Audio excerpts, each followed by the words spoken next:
All right, man. The Philadelphia 76ers have finally done it. They have finally beaten the Boston Celtics in a playoff series. It has been over 40 years since this has happened. 1982 was the last time the 76ers beat the Boston Celtics in the playoffs. That was the same year they won a championship. But it's been that long. Some of their fans have never seen this happen. They lost to the Boston Celtics 6 straight times up to that point. Joel Embiid even talked about it in the press conference after Game 6, saying he was tired of losing to the Boston Celtics. He was tired of losing to those guys. And now he gets to be the one that lifted them over the Boston Celtics. And he finally gets one of those playoff moments that we've all been waiting for. Because it seems like every year there is some freak accident, paralyzed in the face or just having some knee injury. It's like always something. And they finally were able to do it because Joel Embiid was finally able to really push through and do something amazing. And you just got to love it, man. He finally got his moment because at time and time again, he's gone out there and played through injury and come up short. And now, like I said after the last podcast, I asked the question, are we fully processed? Is the process finished? Because this group that they have, this looks like a championship team. They're finally where they want to be at. Joel Embiid, TJ Maxey, Tyrese Maxey, Paul George, Kelly Oubre, and VJ Edgecombe, who for some reason has no fear in his heart. I mean, he's just one of the best rookies that we've seen. I mean, he's even doing the halftime press conferences. Like he's just that. He doesn't have any care in the world. He's going to shoot the ball when he's open. He's going to knock it down, and he's exactly what they need in a guard. He's there, man. He's there. And he's done everything he's needed to do. Paul George has some type of vintage moments from back when he was with the Thunder. Looking like that type of Paul George every once in a while, which is all they need. Because you got the speedster and the quick guy and Tyrese Maxey, who, I mean, man, he could he might be one of the best players in the NBA, probably next season. And then you got Joel Embiid as well, who has historically been one of the best centers and big men that we've seen, especially in this modern era. And so it's a lot of good things going for the Philadelphia 76ers right now. And we didn't think we were going to see this when this series started, when Joel Embiid was out and it was questionable if he would return because he's playing after an appendix surgery. He came back early, a lot earlier than projected time frames to play in these playoffs, and they needed him. He is what turned this series around for the Philadelphia 76ers.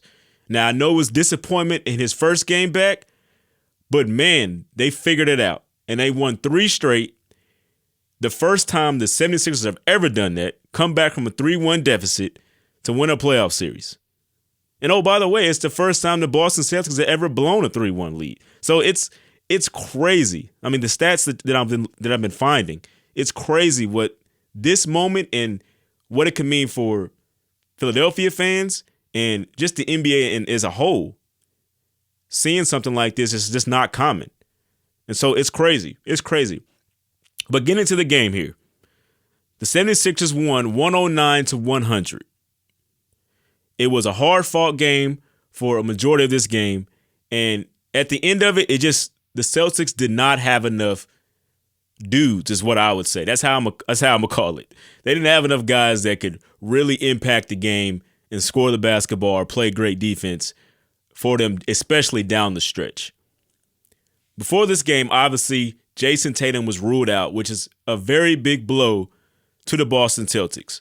And it kind of brought them back. I know they played well with Jaylen Brown leading the way throughout the regular season for, most of it. But a lot of people weren't picking them to all of a sudden be championship contenders again until Jason Tatum had come back from his Achilles tear, which is still a crazy, crazy story to come back as early as he did. It's actually insane. But they did not have the dudes to finish this game. 3 of their starters did not score a point in this game. That's never going to win you a game 7. It's actually crazy that they only lost by 9 points. And I know Jaylen Brown has been getting a lot of flack lately. I know Derek White has struggled throughout this series, but those 2 guys having to lift the load pretty much, especially the starting lineup, and waiting for Pritchard and those guys to come off the bench to help him out. It was a crazy, crazy effort. Now, obviously, Jaylen Brown and those guys, they didn't do well as they could have, because they still had chances to win this game if they would have made some shots down late. Derek White finally shooting well was a great sign for the Boston Celtics. It was a great sign for them. Finally coming in there and shooting well. I mean, he was able to get some shots up and score. I know the numbers look bad because of how he had to start chucking at the end of the game, but he shot relatively well in this game and it looked good for quite some time, which is a positive sign for them. And Jaylen Brown, he just didn't have it overall to lift them up. I mean, it was just too much, like I said, with the offensive power and the way they're playing defense now, the 76ers, he just couldn't get by him and couldn't get where he wanted to go, couldn't get in his right spots, especially down late. They just started chucking threes, which I know that's what the Boston Celtics are known for, but you could not rely on that because of the personnel that they had in this game. I think Jason Tatum being out made that big of a difference for them. I mean, he's their best player. Him and Jaylen Brown kind of go 1A, 1B, but they couldn't overcome that. It was just a few hours that they learned that Jason Tatum wasn't going to play. And I think maybe the lineup they went with Joe Mazzulla, selected to start this game, it just probably wasn't the best lineup to do it. Like, I know you still want to bring Pritchard off the bench for ball handling and things like that, but that was pretty rough, I think, overall. When you look at that box score, that is tough. That is tough. But the good things is on the 76ers side, because I want to talk about what they did in this game and how they, succeeded. Tyrese Maxey, like I said, could be one of the best players in the NBA next year. I mean, as fast as he is and the ability to score from anywhere on the floor, this is exactly what they wanted out of Markelle Fultz when they drafted him, to put him next to Joel Embiid. They finally have that guard big lineup that they've been wanting for this entire time of the process and the process loading and things like that. They have it now, and you got to see it on the biggest stage, playing in the playoffs together against their most hated rival, and they were able to overcome just everything that the Celtics brought to them. And to come back from a 3-1 lead, a 3-1 deficit, it's phenomenal. Embiid and Maxey are the first teammates to at least score 30, 10, and 5 in a game 7. That's 30 points, at least 10 rebounds, and at least 5 assists. They were able to do it. It's going to be one of those nights I think Philadelphia fans talk about for a very long time, especially if they can make a run now and as they battle the Knicks and get ready for that series. I mean, this is something that a lot of people are not going to forget. It was great. It was a really fun game to watch, man. Really fun game to watch. But let's get into the next one, man. All right, so the Los Angeles Lakers. Now, I was one of the people that thought the Rockets may have had the advantage going into this game 6. They seemed to have the momentum. LeBron James looked like he was slowing down, like he was tired. Marcus Smart wasn't making the biggest plays that he had made in the first 3 games of the series. And the Rockets were at home. So it just seemed like the Rockets had a chance to do something historic. But they had to win game 6 first at home to put the pressure on the Los Angeles Lakers.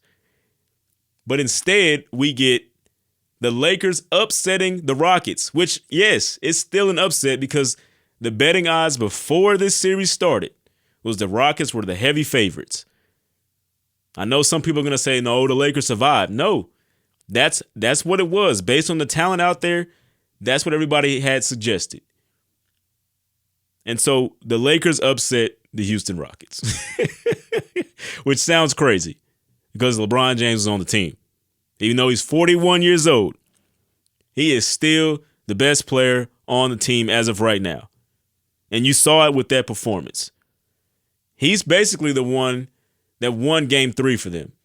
Ripping the ball, hitting the late 3 to tie it, to send it to overtime. And then him and Marcus Smart pretty much using their IQ and their abilities to win that game in overtime, which gave you the 3-0 lead, which no team in NBA history has still never come back from. And now to get to game 6, where Houston, I felt like, had the momentum. They seemed like they had figured out their offense, with Şengün basically playing the point forward position, getting the ball at the top of the key, running the offense from there. You get Amon Thompson, who gets to cut through the basket. You get all those different tricks that they necessarily didn't have when Kevin Durant was running the offense, because I think, like I said, they were doing a lot of watching when Kevin Durant got the ball, because he's one of the greatest scorers of all time. I think everybody understands that, and they just expect him to score. But when Şengün was up there and was able to facilitate, they were running a great offense. But in game 6, it just did not happen. I thought the Lakers were going to be the ones who look slow, who look sluggish because of their age of their best player and so forth. It was not the case whatsoever. The Houston Rockets were the ones who looked sluggish, were the ones who looked exhausted and did not have the energy, even with their home fans. They lose this game 98-78 and lose by 20 points in a game that they absolutely needed. The offense wasn't there. They had made 26 three-pointers in games 4 and 5, which is what kept them in a lot of games and be able to, out-athleticism the Lakers, if that's even a word, the Lakers in the end of the games. They made 5 three-pointers in this game. Talk about an abysmal shooting night. Not as bad as the Magic, which we're going to get to, but an abysmal shooting night for the Houston Rockets. And I think once those shots weren't falling, they lost all the momentum. They lost their confidence in themselves, and they just didn't have it. I mean, Jabari Smith was the best player in game 5 for them. He was the best player. He could score. He was shooting from everywhere. And in this game, 3 for 11 with 9 points. It just wasn't there. Alfred Şengün, they let Alfred Şengün play one-on-one a lot of times, and he couldn't win his matchups. They weren't doubling him. They let him back to the basket, see what you can do from there. And it seems like a lot of times, Alfred Şengün was just going for the foul, man. That's just what it looked like to me. I mean, I could be wrong. Rockets fans, what do you think? But it seemed like he was just going for the foul most of the times. And they just didn't have the energy. They didn't have the energy. But the man who did, which I didn't think was going to happen because of he's 41 years old, folks. This is not normal what LeBron James is doing out there. 28 points, 7 rebounds, and 8 assists in the closeout game. Once again, being the best player on the floor, once again showing why he is, I think, a lot of people's 1A, 1B greatest player of all time. I mean, it's just incredible what he was doing. And I think JJ Redick said his teammates were in the locker room, making bod noises, like, goat noises, basically. One of those things. I mean, it's incredible, man. It's incredible. This longevity thing, I think, is really going to turn people's eyes, change their minds about who their greatest player of all time is, because he's breaking all the records. He's, at this point, still being the best player in the world at 41 years old. Best player in the series, I should say. We know who the best player in the world is. It's just incredible, man. It's just incredible. And the Lakers now move on to round 2, where they're going to play the best player in the world, in SGA and the Oklahoma City Thunder. That series has not gone in the Lakers' favor this season. The Thunder have demolished the Lakers in pretty much every game they've played this year. And so we're going to see what adjustments they can make. Can LeBron James' IQ make this a series?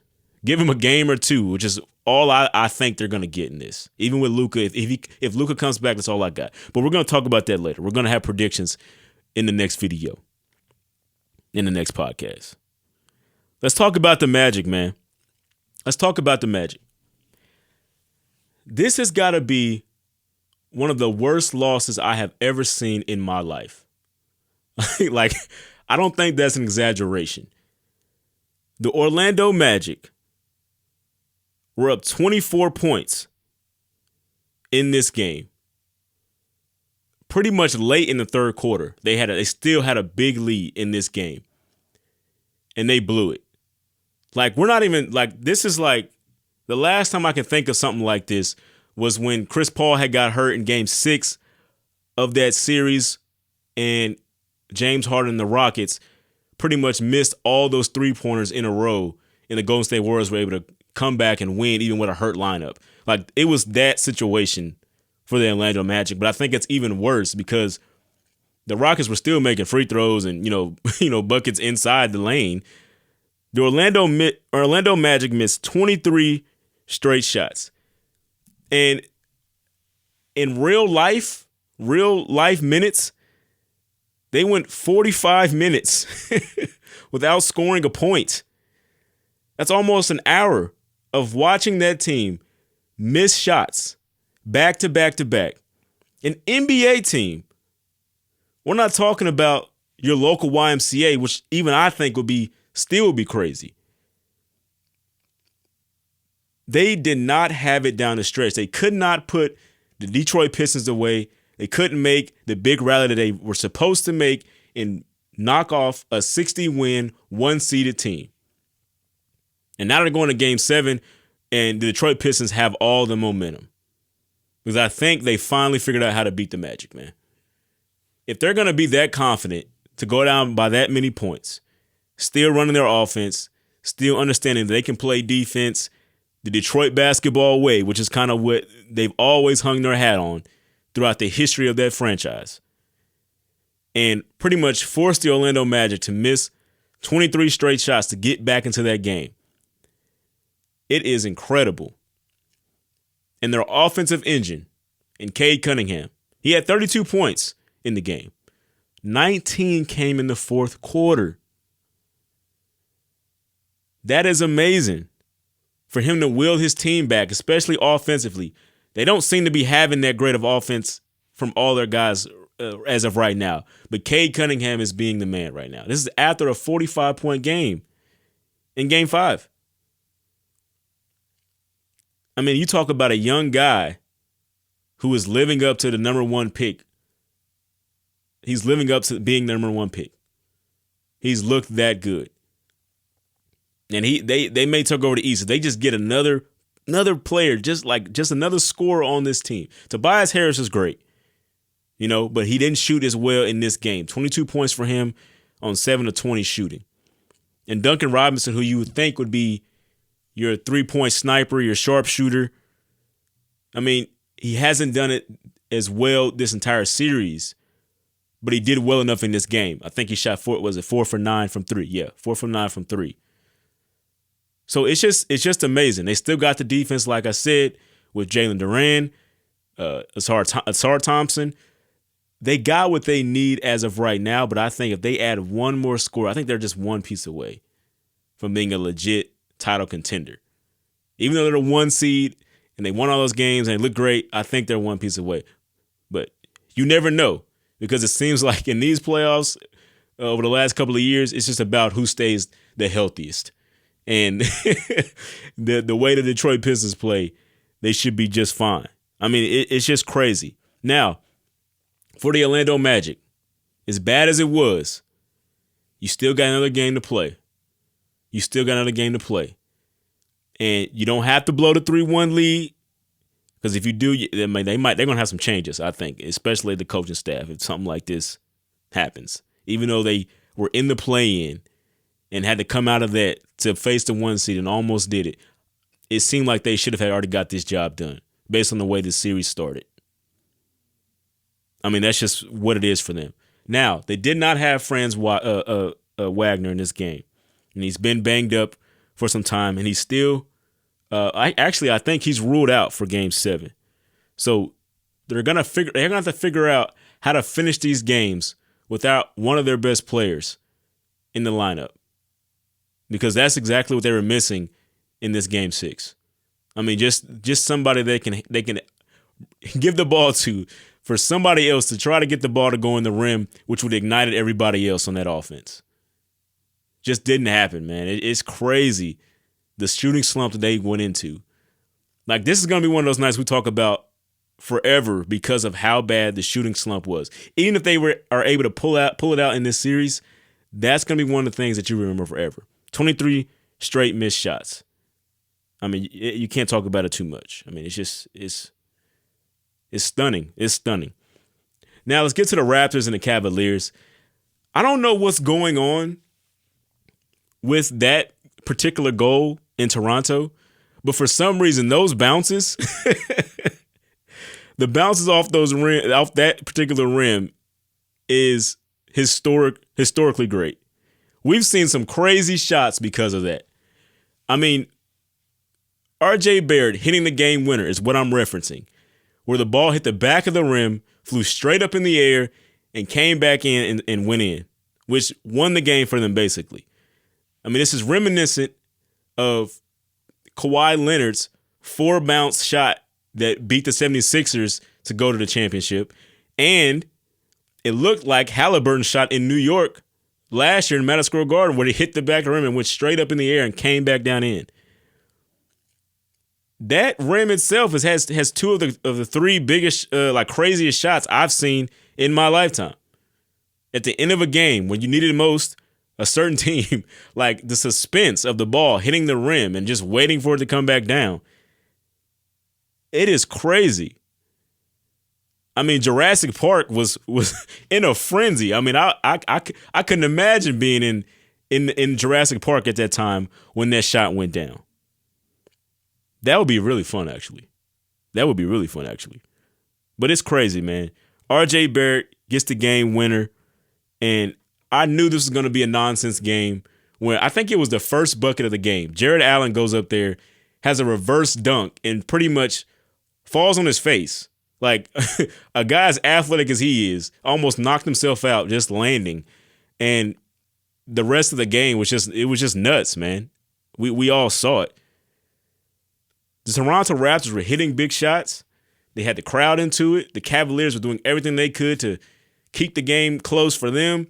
Donovan Mitchell was trying to make plays down the stretch, but it was Evan Mobley that was the leading scorer for the Cavaliers, which is not something you expect when you have Donovan Mitchell and James Harden on the team. I mean, Evan Mobley even shot the last shot and almost made it. He shot a deep three-pointer. Hit the front of the rim. Just too tired at the end, I guess. But the Toronto Raptors, man, they actually got something here. Scotty Barnes, I know he was rookie. Was he rookie of the year? He was rookie of the year one year, and he did really good. But I didn't think he was going to be this good. I mean, it's like a kind of a version of Giannis where he can just get to the rim whenever he wants to. I mean, he had a spin around dunk on Jared Allen that was the play of, I think, that entire series, man. That was a phenomenal play. I mean, it's just the athleticism from Scotty Barnes. I didn't think he was going to be this good. And he's this good. I can say it now. I think Walter is that they found a guy in him. He was shooting the lights out, 4 of 9 from 3. Not somebody that was on a lot of people's radars. He looked really good out there. He looked really good. And this is all without Emmanuel Quickley. Like, imagine them with their full lineup and what they're going to look like down the road. I hope Quickley comes back. I mean, I saw him limping after the game-winning shot from R.J. Barrett. I think he was celebrating, but he was limping down the sideline. So I don't know, but I really want to see them with Quickley on the floor as well and what this team could really look like, because I think they could be the sleeper in the East based on what I just saw in this game. Like, they looked incredible. Now, I know they also didn't have Brandon Ingram. I'm not sure if he's going to play. He's the one that's questionable for Game 7. But if he can come back as well, I think the Raptors can do it, man. I think the Raptors can do it. I gave them a lot of praise now. Now I'm gonna get into what I really want to talk about here. The play before RJ Barrett's shot, the Raptors were going after the ball, and who was it? I can't think of who stripped the ball from Evan Mobley and it went out of bounds. How is that not a foul? How is that not a foul? I mean, it just seemed like that should have been one of the fouls, and Evan Mobley should have been at the free throw line to potentially give the Cavaliers extend their lead there in the final moments. I was shocked that the refs let that go. Even before that, before Evan Mobley got the ball, I think Dennis Schroeder got fouled coming down the floor with the ball. I mean, I don't know. I think there's going to be an explanation on that. I think we're going to hear something in the next couple of days, but that looked like a foul to me. Now, I don't know how Cavs fans feel, but if I was watching that and I was a Cavaliers fan, I would feel a little disappointed in not getting a call there. So we need to see what's going on with that. But, man, we got to get out of here, man. I appreciate y'all taking a listen. Thanks for watching this video. Hey, we're on the road to 500 subscribers. So like and subscribe if you liked it. Appreciate it.